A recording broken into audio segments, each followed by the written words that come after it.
عليكم. هنتكلم النهاردة عن بعض نصايح لمرضى السكر، وخاصة اللي بياخدوا الانسولين.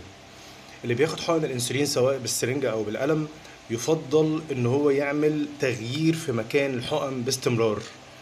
احنا عارفين ان هو ممكن ياخد 30 حقنة في الشهر على الاقل، او ممكن ياخد 60 او اكتر، حسب النوع اللي هو بياخده او حسب الجرعة اللي الطبيب محددها.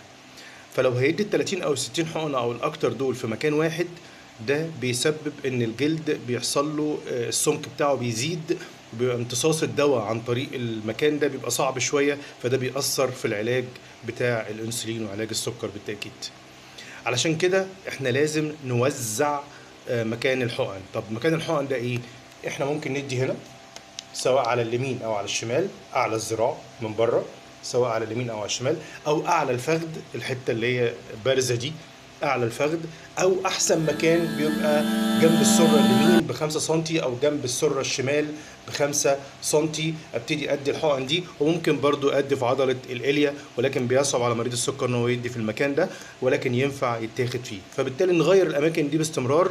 واسرع مكان في الاماكن دي في امتصاص الانسولين هو المكان اللي حوالين السره ده، اللي هو في البطن. ده اسرع مكان، وابطا واحد اللي هو في الفخذ، واعلى الفخذ اللي هو ابطا واحد، والمتوسط طبعا اللي معظم الناس بتاخد فيه اللي هو في الذراع. ولكن احنا لازم نبدل المكان باستمرار علشان ما يحصلش زي ما قلنا صعوبه في الامتصاص.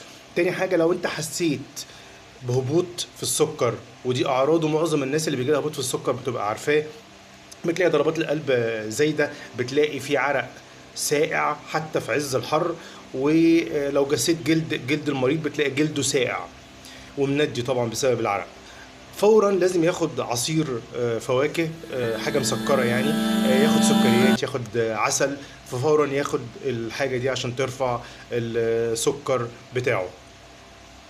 بالنسبة للناس اللي عندها حقن سكر سريعة المفعول وبتاخدها، زي مثلا الاكترابيد والنوفورابيد، احنا عامة بندي حقن الانسولين قبل الاكل بربع ساعة او تلت ساعة، ولكن لو كانت سريع المفعول لازم تتاخد قبليه ب5 دقايق بالكتير. يعني ايه الكلام ده؟ يعني الاكل بيبقى بيتجهز وهيتحط خلاص على السفرة، او هنبتدي ناكل وناخد حقنة الانسولين، لان لو زادت ربع ساعة او تلت ساعة ممكن يحصل غيبوبة سكر وهبوط في السكر.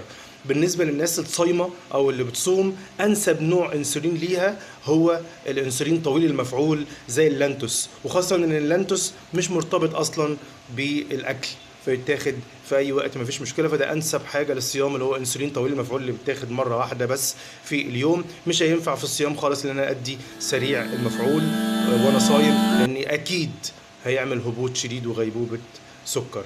وبالشفاء إن شاء الله. أي حد عنده سؤال عن السكر أنا جاهز إن شاء الله. سلام عليكم.